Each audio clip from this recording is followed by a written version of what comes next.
Hello दोस्तों, स्वागत है आपका हमारे चैनल यूपी एग्ज़ाम क्रिजर में। दोस्तों आज है 22 दिसंबर और आज की वीडियो में हम 22 दिसंबर से संबंधित उत्तर प्रदेश के सभी एग्ज़ाम्स के लिए मोस्ट इंपॉर्टेंट करंट अफेयर के क्वेश्चंस को डिस्कस करेंगे और हर एक क्वेश्चन से रिलेटेड आपको फैक्ट भी बताएंगे। इस वीडियो के अंत में हम आपसे क्वेश्चन भी पूछेंगे जिसका जवाब आप सभी लोगों को कमेंट बॉक्स में देना है। इस वीडियो की अगर आपको पीडीएफ डाउनलोड करनी है तो इसकी पीडीएफ आप हमारे टेलीग्राम ग्रुप से डाउनलोड कर सकते हैं। टेलीग्राम ग्रुप की लिंक आपको वीडियो के डिस्क्रिप्शन में दी गई है, तो सभी लोग टेलीग्राम को जरूर से ज्वाइन करें। तो चलिए शुरू करते हैं। आज का सेशन शुरू करने से पहले हम कल के क्वेश्चंस का रिवीजन करेंगे। कल का पहला क्वेश्चन है, उत्तर प्रदेश के किस जिले में ऑल इंडिया कराटे चैंपियनशिप 2022 का आयोजन किया गया? ऑप्शन नंबर यहाँ पे बी करेक्ट होगा, वाराणसी में। अगला है, हाल ही में किस राज्य सरकार ने घोषणा की है कि उसने अग्निशमन और आपातकालीन सेवा अधिनियम 2022 लागू किया? ऑप्शन नंबर यहाँ पे बी करेक्ट होगा, उत्तर प्रदेश सरकार ने। दोस्तों इस वीडियो की ये जो लास्ट 8 मंथ का वीडियो है, अगर आपको इस वीडियो की पीडीएफ ई बुक डाउनलोड करनी है लास्ट 8 मंथ की, तो इसकी लिंक आपको वीडियो के डिस्क्रिप्शन में दी गई है, वहाँ से आप इसकी पीडीएफ ई बुक डाउनलोड कर सकते हैं। ये जो लास्ट 8 मंथ की करंट अफेयर की पीडीएफ ई बुक है, इसमें जनवरी 2022 से लेकर के अगस्त 2022 तक के उत्तर प्रदेश करंट अफेयर के सारे क्वेश्चंस को विस्तारपूर्वक बताया गया है। ठीक, और अगर आपको इसका वीडियो भी देखना है तो इसका वीडियो भी अवेलेबल है प्लेलिस्ट में जाकर के, आप लास्ट 8 मंथ का वीडियो भी देख सकते हैं। अगला क्वेश्चन है, उत्तर प्रदेश के किस जिले में देश का सबसे बड़ा लेजर ड्रोन शो का आयोजन किया गया? ऑप्शन नंबर यहाँ पे डी करेक्ट होगा, गोरखपुर में। अगला है, हाल ही में चाहत अरोड़ा ने महिलाओं की कितने मीटर ब्रेस्ट स्ट्रोक में नया राष्ट्रीय रिकॉर्ड बनाया? तो ऑप्शन नंबर बी करेक्ट होगा, 50 मीटर। अगला है, हाल ही में किस राज्य सरकार ने फ्रेंड्स ऑफ लाइब्रेरी कार्यक्रम शुरू किया? तो अभी जो है तमिलनाडु सरकार ने फ्रेंड्स ऑफ लाइब्रेरी कार्यक्रम शुरू किया है। अगला है, वैज्ञानिक पत्रों के प्रकाशन में भारत विश्व स्तर पर किस स्थान पर रहा? तो भारत जो है ये वैज्ञानिक पत्रों के प्रकाशन के मामले में तीसरे स्थान पर है वैश्विक स्तर पर। ऑप्शन नंबर यहाँ पे सी करेक्ट होगा। अगला है, हाल ही में इंडियन नेवी में शामिल हुई 5वीं स्कॉर्पियन पनडुब्बी का नाम क्या है? तो ऑप्शन नंबर यहाँ पे ए करेक्ट होगा, INS वागीर। अगला है, सशस्त्र सीमा बल का स्थापना दिवस कब मनाया जाता है? तो सशस्त्र सीमा बल यानी कि SSB का जो स्थापना दिवस है वो 20 दिसंबर को मनाया जाता है। ऑप्शन यहाँ पे डी करेक्ट होगा। अगला है, फ्रांस के किस फुटबॉलर ने अपने 35वें जन्मदिन पर इंटरनेशनल फुटबॉल से संन्यास की घोषणा की है? तो ये हैं करीम बेंजेमा। ऑप्शन नंबर यहाँ पे सी करेक्ट होगा। ये फुटबॉलर हैं और इन्होंने अभी जो है इंटरनेशनल फुटबॉल से संन्यास की घोषणा कर दी है। तो दोस्तों ये कल के क्वेश्चंस थे जिसका हमने रिवीजन किया। अब हम शुरू करते हैं आज का सेशन। आज का पहला क्वेश्चन है, उत्तर प्रदेश के किस शहर में औद्योगिक संस्थान में 4 मंजिला ODOP यानी कि one district one product mall निर्माण का प्लान तैयार करने के निर्देश दिए गए? ऑप्शन नंबर यहाँ पे करेक्ट हो जाएगा, तो डी ऑप्शन यहाँ पे करेक्ट होगा, वाराणसी। दोस्तों राज्य के वाराणसी के चांदपुर औद्योगिक संस्थान में, ठीक है, याद रखेंगे कहाँ पे, वाराणसी डिस्ट्रिक्ट में चांदपुर। कौन सा डिस्ट्रिक्ट है तो याद रखेंगे आप, वाराणसी के चांदपुर औद्योगिक संस्थान में 4 मंजिला ODOP यानी कि one district one product mall निर्माण का प्लान तैयार करने के निर्देश दिए गए। यानी दोस्तों क्या होगा, ये एक 4 मंजिला बिल्डिंग होगी। यहाँ पर क्या होगा, तो उत्तर प्रदेश के जो सभी जिलों के एक जिला एक उत्पाद है वो यहाँ पर उपलब्ध कराए जाएंगे। वाराणसी के चांदपुर औद्योगिक संस्थान में करीब 2 एकड़ के क्षेत्र में फैले इस पार्क में ODOP मॉल प्रस्तावित है। ODOP मॉल के शहर में होने की वजह से यहाँ पर ट्रांसपोर्ट की बेहतर सुविधा होगी। ठीक है, कई सारी सुविधाएं यहाँ पर बढ़ेंगी। एक तो ट्रांसपोर्ट की सुविधा यहाँ पर हो जाएगी बेहतर, इससे जो बुनकर हैं, शिल्पी हैं, और इनके लिए जो है राहत मिलेगी। ODOP मॉल के निर्माण से सिल्क उत्पादों, मीनाकारी और लकड़ी के खिलौने के कारोबार को भी प्रोत्साहन मिलेगा। तो ये यहाँ पर दिया गया है कि अगर ये मॉल बनती है तो कई तरह के लाभ यहाँ पर जो है होंगे लोगों को। इसके अलावा और भी यहाँ पर कई सारी चीज़ें हैं, जैसे आपने देखा कि ट्रांसपोर्ट की बेहतर यहाँ पर सुविधा हो जाएगी, क्योंकि जब यहाँ पर ज़्यादा आवाजाही रहेगी तो लोगों के लिए ट्रांसपोर्ट की भी सुविधा बढ़ेगी। इसके अलावा यहाँ पर देखा जाए जो लोग हैं, ठीक है, जैसे बुनकर हैं, शिल्पी हैं, इनके लिए भी राहत का काम यहाँ पर होगा। और इसके अलावा जो उत्पाद हैं, जैसे मीनाकारी हो गई, लकड़ी के खिलौने हो गए, सिल्क उत्पाद हो गए, तो इनको भी प्रोत्साहन मिलेगा। इसके अलावा और भी कई सारे जो उत्पाद हैं उनको भी यहाँ से जो है प्रोत्साहन मिलेगा। तो आप याद रखेंगे कि उत्तर प्रदेश के किस जिले में एक 4 मंजिला ODOP मॉल का निर्माण जो है किया जाएगा, तो आप याद रखेंगे वाराणसी में। अगला क्वेश्चन है, उत्तर प्रदेश के किस शहर में मेक इन इंडिया कार्यक्रम के तहत कार्ल गुस्ताफ M4 का निर्माण किया जाएगा? ऑप्शन यहाँ पे करेक्ट हो जाएगा सी, अलीगढ़।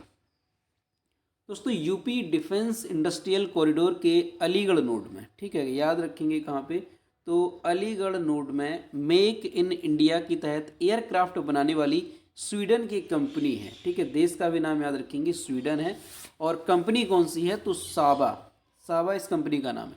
तो ये जो कंपनी है ये कार्ल गुस्ताफ M4 हथियार बनाने पर विचार कर रही है। स्वीडिश कंपनी 1000 करोड़ रुपए का निवेश भी कर रही है।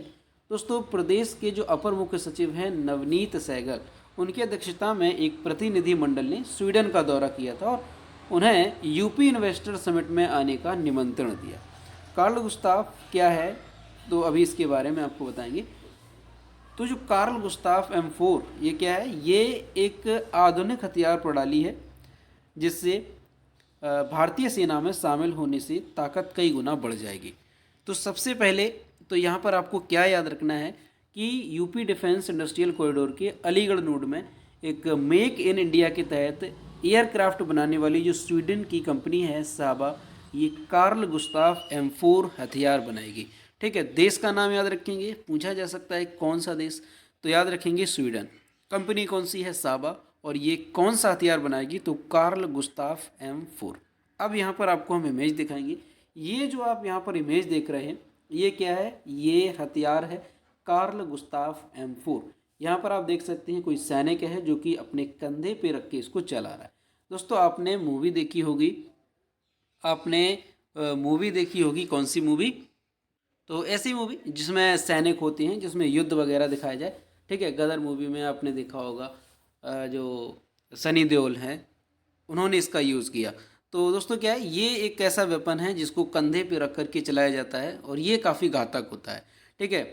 ये जो हथियार है, ये जो वेपन है, ये एक उन्नत टेक्नोलॉजी का यहाँ पर बनाया जाएगा, M4 टेक्नोलॉजी का। वैसे ये जो हथियार है इसका यूज़ इंडिया ने भी किया था 1999 में, जब युद्ध हुआ था पाकिस्तान के साथ, तब इसका यूज़ किया गया था। लेकिन वो इतनी अत्याधुनिक टेक्नोलॉजी वाला नहीं था क्योंकि वो M2 रेंज का था। लेकिन ये अभी जो बनाया जाएगा ये M4 रेंज का होगा, तो ये और अधिक नई टेक्नोलॉजी पे बेस्ड होगा।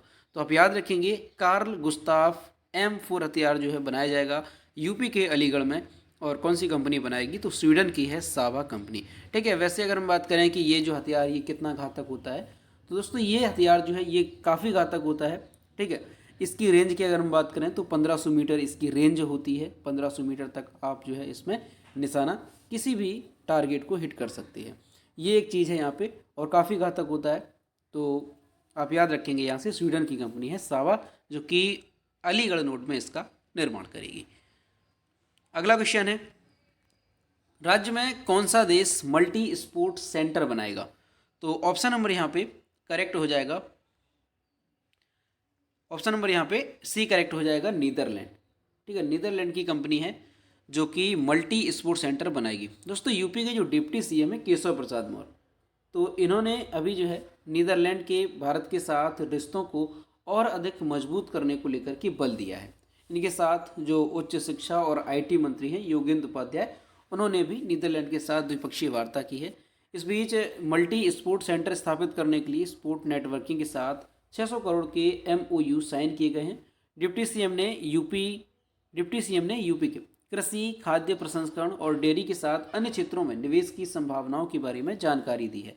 उन्होंने ये बताया कि यूपी में खाद्य प्रसंस्करण के क्षेत्र में IT सेक्टर के बाद सबसे अधिक रोजगार की संभावनाएं हैं। तो यहाँ से आपको याद रखना है कि जो यूपी के डिप्टी CM है केशव प्रसाद मौर्य, तो उन्होंने किस देश के साथ जो है द्विपक्षीय वार्ता की है, तो की है नीदरलैंड के साथ, ठीक है। तो इस चीज़ को आप याद रखेंगे, और नीदरलैंड के साथ जो है 600 करोड़ के MOU साइन भी किए गए हैं, 600 करोड़ रुपए के MOU साइन किए गए हैं। तो ये चीज़ आप यहाँ याद रखेंगे, कौन सा देश है, नीदरलैंड। अगला है, हाल ही में साप्ताहिक द इकोनॉमिस्ट के द्वारा जारी की गई वैश्विक खाद्य सुरक्षा सूचकांक कौन सा है? वैश्विक खाद्य सुरक्षा सूचकांक में भारत देश किस स्थान पर रहा? तो हमारा जो भारत है ये 68वें स्थान पर रहा है। ऑप्शन नंबर यहाँ पे बी करेक्ट होगा। दोस्तों हाल ही में 2022 का वैश्विक खाद्य सुरक्षा सूचकांक रिपोर्ट जारी किया गया। ठीक है, ये दिसंबर 2022 में ब्रिटिश साप्ताहिक द इकोनॉमिस्ट द्वारा जारी किया गया। रिपोर्ट तीसरे वर्ष के लिए वैश्विक खाद्य परितंत्र में गिरावट को दर्शाती है, जिससे खाद्य सुरक्षा को खतरा पैदा हो गया। ठीक है, तीसरे साल भी जो खाद्य परितंत्र है इसमें गिरावट दर्ज की गई है। अभी अगर हम रैंकिंग की बात करते हैं तो जो सबसे टॉप पर है वो कौन सा देश है, तो फिनलैंड इसमें टॉप पर है। वहीं अगर हम अपने इंडिया की बात करते हैं तो भारत इसमें 68वें स्थान पर है। तो याद रखेंगे आप, वैश्विक खाद्य सुरक्षा सूचकांक रिपोर्ट 2022 में भारत किस स्थान पर रहा? भारत रहा है 68वें स्थान पर और टॉप पर है फिनलैंड। दो देश यहाँ पर इंपॉर्टेंट होते हैं, कोई भी सूचकांक हो, आप जो भी कंट्री टॉप पर रहे उसका नाम याद रखेंगे और जो हमारा इंडिया किस स्थान पर रहा वो याद रखेंगे। अगला है, भारतीय रेलवे ने किस राज्य या केंद्र शासित प्रदेश में सबसे लंबी एस्केप टनल का उद्घाटन किया? तो वेरी इंपॉर्टेंट है, याद रखेंगे। ऑप्शन नंबर यहाँ पे बी करेक्ट होगा। दोस्तों भारत की सबसे लंबी एस्केप टनल को भारतीय रेलवे ने 15 दिसंबर 2022 को अंतिम रूप से तैयार किया। ये जो ट्रैक है ये 12.89 किलोमीटर लंबा है। ठीक है, कितना लंबा है तो याद रखेंगे आप, 12.89 किलोमीटर लंबा है। और ये जम्मू कश्मीर में जो 111 किलोमीटर निर्माणाधीन है बनिहाल कटरा रेलवे लाइन उस पर बनाया गया है। ठीक है, तो याद रखेंगे आप कहाँ पे बनाया गया है, जम्मू कश्मीर में ये बनाई गई। ये सबसे लंबी सुरंग उधमपुर श्रीनगर बारामूला रेलवे लाइन परियोजना का हिस्सा है। तो याद रखेंगे आप, वेरी इंपॉर्टेंट क्वेश्चन है कि भारत की सबसे लंबी एस्केप टनल को भारतीय रेलवे ने जो है किस राज्य में बनाया, तो ये बनाई गई है जम्मू कश्मीर में। अब यहाँ पर बात आती है कि एस्केप टनल होता क्या है।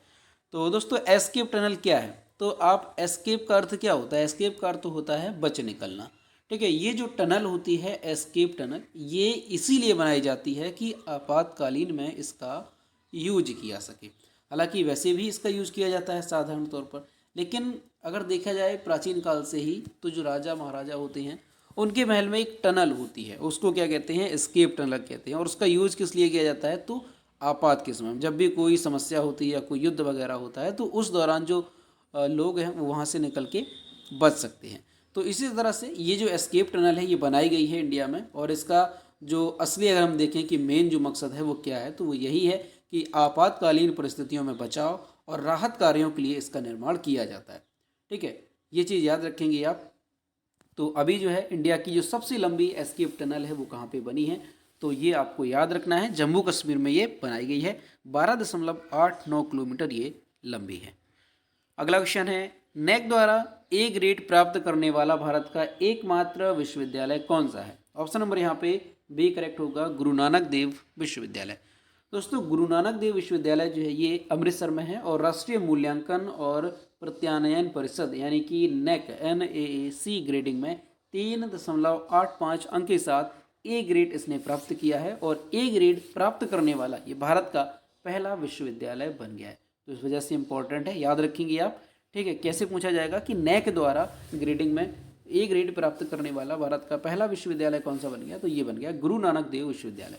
मुख्यमंत्री भगवंत मान ने संस्था की इस उपलब्धि पर बधाई देते हुए कहा कि यह सबकी मेहनत का फल है। उन्होंने आशा व्यक्त की कि राज्य का मान बढ़ाने के लिए राज्य के सभी विश्वविद्यालय गुरु नानक देव की विश्वविद्यालय का अनुसरण करेंगे। तो इम्पॉर्टेंट है, याद रखेंगे आप, भारत का पहला विश्वविद्यालय कौन सा बन गया है नेक द्वारा ए ग्रेड प्राप्त करने वाला, तो ये बन गया है गुरु नानक देव विश्वविद्यालय। अगला है, ज्योतिरादित्य सिंधिया ने देश के पहले ग्रीन स्टील ब्रांड को लॉन्च किया, इसका नाम क्या है? तो ऑप्शन नंबर यहाँ पे बी करेक्ट हो जाएगा, कल्याणी फेरेस्ट्रा इसका नाम है। तो दोस्तों अभी जो है स्टील जो मिनिस्टर ज्योतिरादित्य सिंधिया हैं उन्होंने क्या किया, उन्होंने भारत के पहले ग्रीन स्टील, ये याद रखेंगे, पहले ग्रीन स्टील ब्रांड कल्याणी फेरेस्ट्रा को लॉन्च किया। इस ग्रीन स्टील ब्रांड का निर्माण पुणे स्थित कल्याणी समूह द्वारा किया गया। भारत में यह अपनी तरह की एक नई पहल है। इस ग्रीन स्टील ब्रांड का निर्माण पुणे स्थित कल्याणी समूह द्वारा किया गया है, ये भी याद रखेंगे, किसके द्वारा, तो इसका जो निर्माण है वो पुणे स्थित कल्याणी समूह द्वारा इसका निर्माण किया गया, इसीलिए इसका जो नाम है वो कल्याणी फेरेस्ट्रा रखा गया, जो पूर्ण रूप से नवीकरणीय ऊर्जा संसाधनों के उपयोग से तैयार किया गया है। अब यहाँ पर जो मेन बात है कि ग्रीन स्टील ब्रांड इसका क्या मतलब है, तो दोस्तों ग्रीन स्टील ब्रांड का मतलब क्या है कि जो ग्रीन स्टील होती है ना, ये हाइड्रोजन, कोयला गैसीकरण या बिजली जैसे जो कम कार्बन ऊर्जा स्रोत हैं इनका उपयोग करके बनाई जाती है। ठीक, सिंपल सी भाषा में अगर हम देखें तो ग्रीन स्टील जो ब्रांड बनी है अभी कल्याणी फेरेस्टा, तो ग्रीन जब शब्द लगता है तो इसका मतलब हो जाता है कि कार्बन ऊर्जा का कम यूज, यानी कि ग्रीन हाउस गैस ऊर्जा उत्सर्जन को भी ये जो है कम करेगा। जो ग्रीन स्टील ब्रांड बना है कल्याणी फेरेस्टा, ये का जो ग्रीन हाउस गैसें होती हैं उसको भी उत्सर्जन कम करेगा, इसकी लागत भी कम होती है और इससे जो इस्पात बनता है उसकी भी गुणवत्ता में सुधार होता है। ठीक, तो आप यहाँ से कह सकते हैं कि ग्रीन स्टील ब्रांड जो है भारत में पहली बार अभी इसको जो है लॉन्च किया गया कल्याणी फेरेस्टा के नाम से। और ग्रीन स्टील अंतर क्या है साधारण स्टील से, तो ग्रीन स्टील जो होगी ये ग्रीन हाउस गैस उत्सर्जन को कम करता है। अगला क्वेश्चन है, किस देश ने शांति सैनिकों के खिलाफ अपराधों के लिए जवाबदेही को बढ़ावा देने के लिए ग्रुप ऑफ फ्रेंड्स लॉन्च किया? ऑप्शन नंबर यहाँ पे ए करेक्ट होगा, इंडिया ने। दोस्तों, अपने वर्तमान संयुक्त राष्ट्र सुरक्षा परिषद के नेतृत्व के दौरान भारत ने शांति के सैनिकों के खिलाफ अत्याचारों के लिए उत्तरदायित्व का पालन करने के लिए ग्रुप ऑफ फ्रेंड्स बनाया है। क्या बनाया है? ग्रुप ऑफ फ्रेंड्स बनाया है। और हाँ, विदेश मंत्री जो एस जयशंकर है उन्होंने घोषणा की है कि दिल्ली में जल्द ही एक डेटाबेस होगा जो शांति सैनिकों के खिलाफ सभी अत्याचारों को रिकॉर्ड करेगा। ठीक, इस समूह के सह अध्यक्ष भारत, बांग्लादेश, मिस्र, फ्रांस, मोरक्को और नेपाल हैं। भारत संयुक्त राष्ट्र शांति सेना में सबसे महत्वपूर्ण सैन्य योगदानकर्ताओं में से एक है, जिसने ड्यूटी के दौरान 177 शांति सैनिकों को खो दिया। तो ये आपको याद रखना है। इसी वजह से जो भारत है उसने क्या किया, अभी जो है ग्रुप ऑफ फ्रेंड्स बनाया है। और ये किस उद्देश्य के साथ बनाया गया है, तो ये इसीलिए बनाया गया है कि जो शांति सैनिक हैं उनके खिलाफ जो अत्याचार हो रहे हैं उसको रोका जा सके। ठीक, तो याद रखेंगे आप, किसने ग्रुप ऑफ फ्रेंड्स बनाया, तो ये भारत ने बनाया है शांति सैनिकों के खिलाफ अत्याचारों के लिए। अगला क्वेश्चन है, भारतीय सेना ने 150 से 500 किलोमीटर की दूरी पर लक्ष्य भेदने के लिए कौन सी बैलिस्टिक मिसाइल प्राप्त की? ऑप्शन यहाँ पे बी करेक्ट होगा, प्रलय नाम से एक जो मिसाइल है वो जो है तैनात की है। भारतीय सेना पहली बार टैक्टिकल ऑपरेशंस के लिए प्रलय बैलिस्टिक मिसाइल की तैनाती करने की तैयारी में। यह मिसाइल 150 से लेकर के 500 किलोमीटर तक अपने टारगेट को निशाना बना सकती है। खास बात इसमें यह है कि इससे रात को भी हमला किया जा सकता है। ये जो बैलिस्टिक मिसाइल है प्रलय, ज़मीन से ज़मीन पर मार करने वाली कौसी मिसाइल है, इस बात को याद रखेंगे, ज़मीन से ज़मीन पर। न्यूज एजेंसी के मुताबिक भारत चीन सीमा पर इस मिसाइल की तैनाती की प्रक्रिया शुरू हो गई है और अगले हफ्ते एक हाई लेवल मीटिंग में इसे मंजूरी मिल सकती है। तो यहाँ से याद रखेंगे आप, कौन सी मिसाइल है, प्रलय नाम से मिसाइल है। और ये जो मिसाइल है ये 150 से लेकर के 500 किलोमीटर तक अपने टारगेट को हिट कर सकती है। ठीक, इस चीज़ को याद रखेंगे। और क्या याद रखना है कि ये जो प्रलय मिसाइल है ये ज़मीन से ज़मीन पर मार करने वाली क्वासी मिसाइल है। तो आपको याद रखना है यहाँ से प्रलय नाम।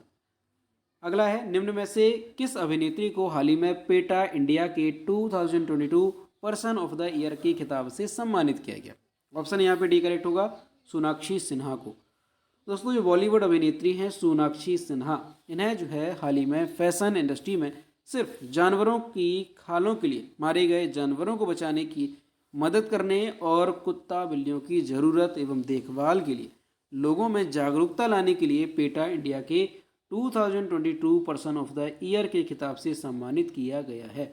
तो याद रखेंगे आप कि अगर पूछा जाए पेटा इंडिया के 2022 पर्सन ऑफ द ईयर के रूप में किसे सम्मानित किया गया, तो ये अभिनेत्री हैं सोनाक्षी सिन्हा, इनको जो है सम्मानित किया गया है। इन्हें क्यों किया गया है, तो यहाँ पर आपने देखा कि जानवरों की खालों के लिए मारे गए जानवरों को बचाने में मदद करने के लिए, इसके अलावा कुत्ता बिल्लियों की ज़रूरत एवं देखभाल के लिए लोगों में जागरूकता फैलाने के चलते इनको जो है इससे सम्मानित किया गया है। तो नाम याद रखेंगे, सोनाक्षी सिन्हा को पेटा इंडिया के 2022 पर्सन ऑफ द ईयर के रूप में नवाजा गया है। तो दोस्तों, ये थे आज के क्वेश्चंस जिसका हमने यहाँ पर विस्तार से समझा।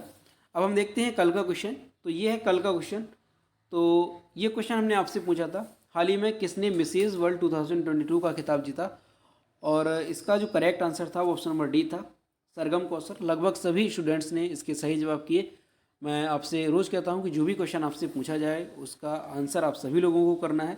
यह है आज का क्वेश्चन, हाल ही में किस देश ने लगातार तीसरी बार नेत्रहीन T20 क्रिकेट विश्व कप जीता? इसका जो भी करेक्ट आंसर है वो आपको कमेंट बॉक्स में बताना है और सभी लोग कोशिश करेंगे कि क्वेश्चन का आंसर जरूर करें। तो दोस्तों आज का वीडियो कैसा लगा? अगर वीडियो पसंद आया है तो इसे लाइक करें, अपने दोस्तों के साथ शेयर करें और अगर अभी तक हमारे चैनल पर नए हैं तो चैनल को सब्सक्राइब करना ना भूलें। साथ ही बेल आइकन को भी प्रेस करें ताकि टाइम टू टाइम नोटिफिकेशन आप तक पहुंचता रहे। तो मिलते हैं नेक्स्ट वीडियो में। Thank you.